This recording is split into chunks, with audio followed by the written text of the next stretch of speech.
So hi, my YouTube family. Okay, so as you can see, I'm making a video today. So that means I woke up early enough to go check out Safe House, the new Denzel Washington movie. Well, it got a lot of, thumbs up and a lot of thumbs down. I'm on the thumbs up side, can I just say? And it's not because it's just Denzel. It's because the movie was really great. But I do have a slight criticism. It pretty much is Training Day, but with a twist. And I'm not going to tell you what the twist is unless, some of you may want to see the movie, so I'm not going to let everything out of the basket. So, excuse me. I'm just saying that I liked the movie very much. And I really thought I was going to be like one of like maybe 2 or 3 people in the theater at 10:10 in the morning. Can I just say, there were about like 50, 60 people in the theater. And at one point, this scared the bejesus out of me. At one point, there was a guy 2 rows in front of me who out of the blue, screamed at the top of his lungs to the person sitting behind him. That would be in front of me, but over to the side.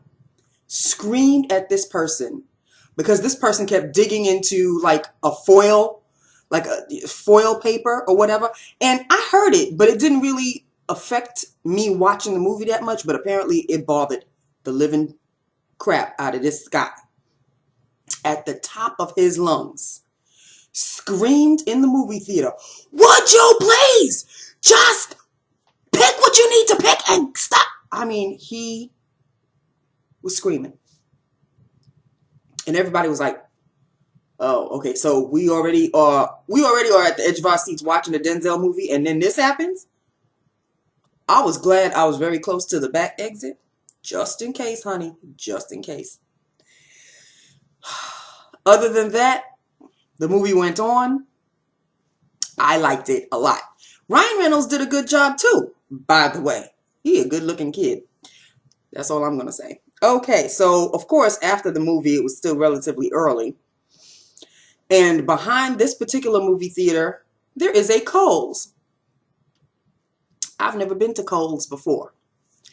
So I said, well, it's still relatively early and it was a gorgeous day outside. Still is. Still is. Sun's out and it's not too cold. So I went to the Kohl's, and of course, you know what department I went straight for, right? I wound up having 2 lip glosses and 2 lipsticks in my hand. And then I saw the line.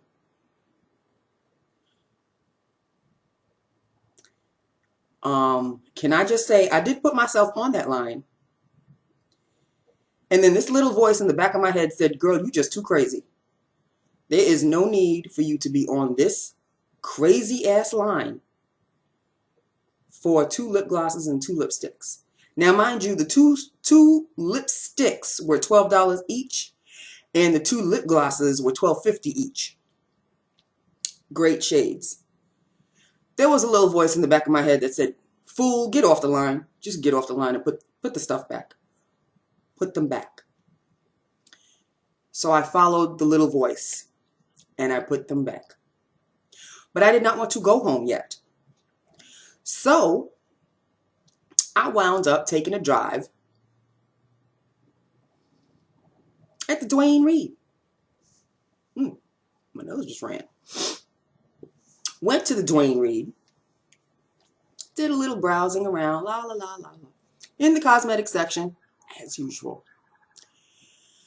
And I saw 1 or 2 of the lipsticks that I had seen in a previous Duane Reade or Rite Aid when I took a lunch break and I went to go there, and it was Revlon Super Lustrous Mink and I think Ice Caramel or Caramel Ice or something like that.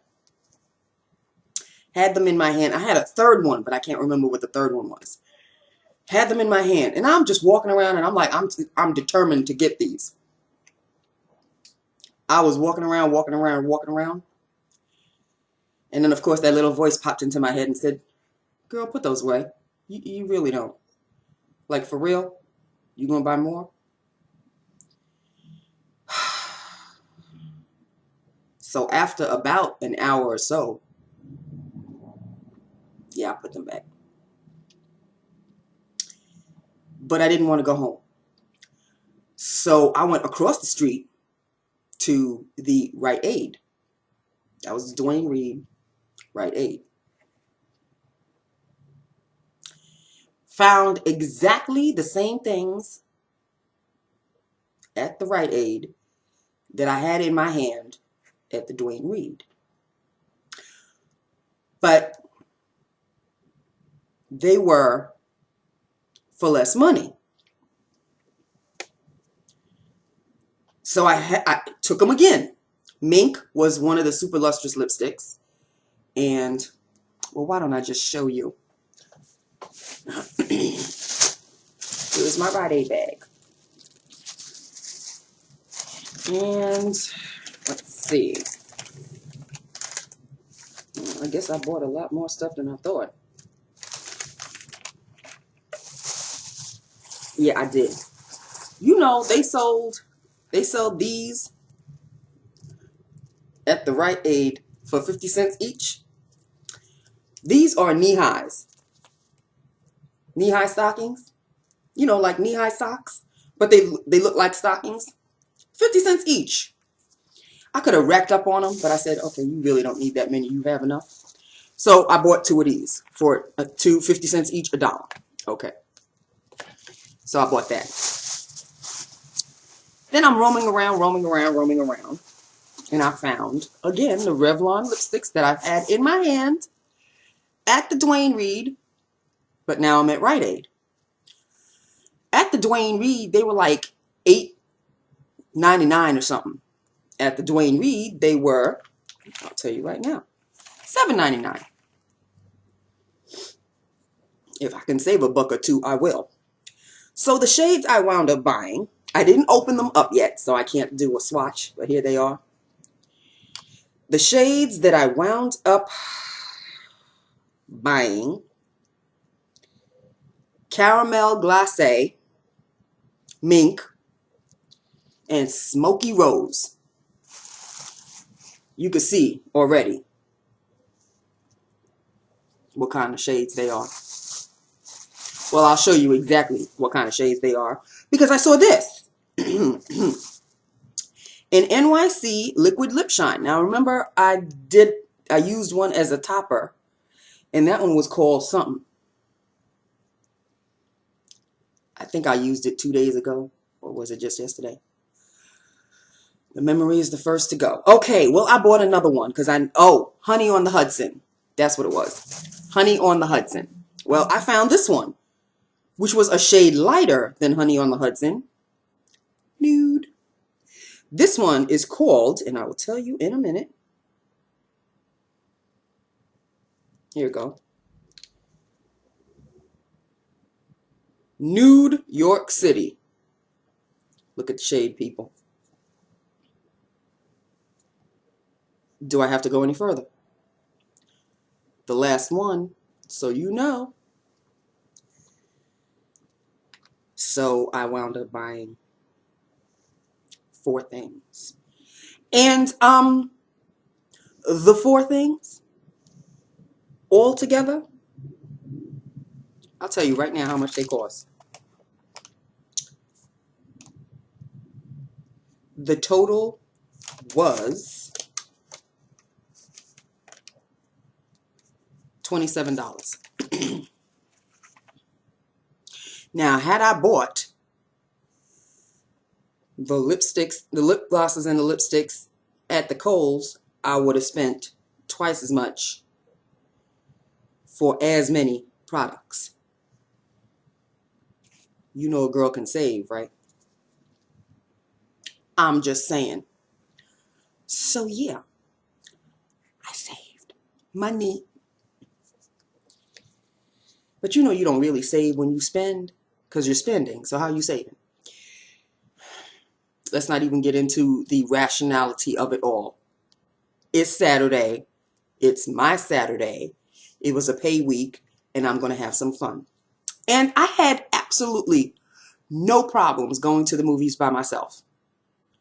So you know what? I think I can do this a lot more often. Especially the early showing.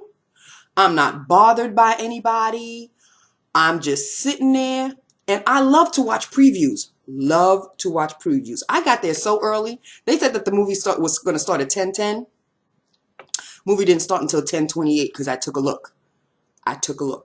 I got there at 9:45. Bought my ticket, went into the theater, found a good seat, my favorite seat, all the way in the back, right in the middle.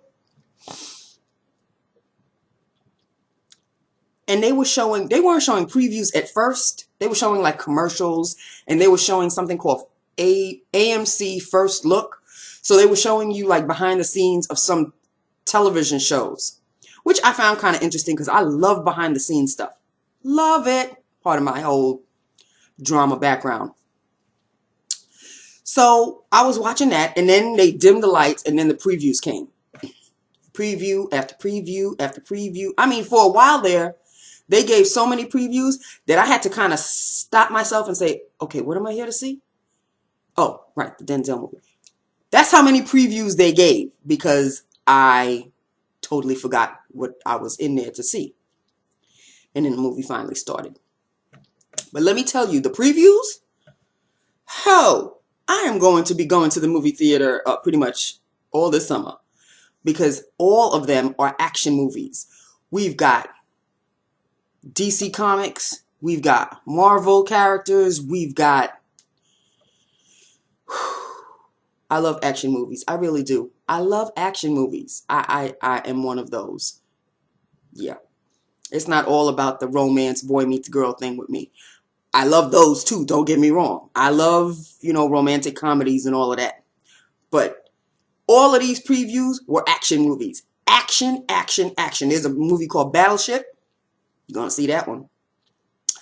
There was one horror flick. I don't do the horror flicks, chick. I'm not a horror flick chick at all. Can't do it, don't want to. So that one shall remain unseen. But there were some others too. And finally, after the last preview, thank you, Jesus, the movie started.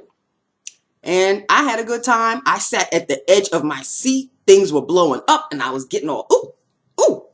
I didn't make that sound, but the explosions came when you least expected them to. So they kind of took you off guard. I had a good time. I liked the movie.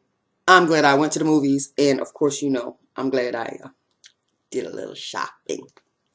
And that's it, people. That is my Saturday haul and Saturday review of the movie. Now, I'm just saying, just remember what I said. If any of you have seen Training Day, this is pretty similar, but with a twist. That's all I'm saying. Denzel, my heart, man, my heart. Love him to death. I really, really do. Oh, and one more thing. I need to vent this out for just a minute. And I may not be politically correct or whatever the case may be, but I'm going to say it anyway. So I'm driving to the movie theater. And at the time I'm leaving my house, it is about 9:45. Turn on the radio, trying to listen to some tunes, and they are broadcasting the funeral of Whitney Houston. This was at 10:10 in the morning. So I don't know when it started because I picked it up. I didn't listen to the whole thing. I was like, oh, okay, so they're broadcasting it. And I didn't want to be down early in the morning, so I just kept it moving with the radio station until I found some music that I came out of the movie, and it was like 12:30-ish or somewhere around there. 12:30, 12:45, somewhere around there. Turned on the radio again. It's still going on. I'm like, well, damn, how long is this funeral going? Went to the Duane Reade, went to the Rite Aid, came home. It is now 3:20. I came home in about 20 minutes ago. Turned on the TV. Still going. Okay, the woman was talented. Granted, she was the voice. Granted. She wasn't a saint, people. I mean, at this point, really, does a funeral have to be X amount of hours long now? Does everybody from the time they saw her from birth to the last person that saw her alive, do they all have to say something? Really? Maybe I'm wrong in saying it, but this is overkill at this point. Seriously, overkill. Let the woman rest in peace. She was a wonderful human being. She was a talent. She had her faults like everybody else. She was making a comeback. She was trying to get herself back together. Okay. She was a mother. She didn't really do anything out of the ordinary other than having the blessings and the talent of a voice that will forever go on, because it's not like we're never going to hear her voice ever again. Her songs will be played on the radio. As a matter of fact, on one of the stations, 80s Weekend is on. You know they're going to play her songs. So I don't understand why they're making it out to be that she was like this god at this point. You know, soldiers that come back from Iraq dead with the flag on their casket don't have the inkling of recognition as much as this woman does. So I'm just saying, priorities, people, priorities. One gives their life for their country. One was a major talent. Checks and balances, people. That's all I'm saying. Checks and balances. We have millions and millions and millions, okay, maybe thousands of young soldiers who fought for this country, who have come back either dead or without limbs and will be traumatized for the rest of their lives. Are they getting the recognition that Whitney Houston is getting? I don't know. Some of them are still alive, and I'm sure some of them are thinking, well, I really should be dead, because I don't think I can go through my life like this. Some of them have those thoughts. Whitney shared her talent with the world, and I'm sure it was an unfortunate accident that took her away. I get that. But you're going to give a funeral like, I don't even think that any of the presidents who have passed have been given the recognition in the funeral that this woman has been given. Am I wrong? I don't see it. If I am wrong, I don't see where I am wrong, because yes, she was a talent. I get that. God-given gift. Nobody's going to take that away from her. Understood. I get it. But at this point, they are making her sound like she needs to be canonized. That's just my opinion, and I am entitled to it. Enough said. And on that note, people, that is my Saturday video for you. I know I don't do it every Saturday, but I just had to today. No makeup, as you can see, plain face as it's going to be. It's Saturday, people. 3-day weekend. Nothing but lip balm is going to touch this face. That's all I'm saying. And on that note, have an excellent weekend. And if any of you have seen Safe House or are going to see Safe House, let me know. Let me know what you think. I will talk to you probably Monday or Tuesday. No, Tuesday probably. So have an excellent weekend. Enjoy yourselves. Stay safe. And you know I love my YouTube family. Mwah. Love you. Bye now.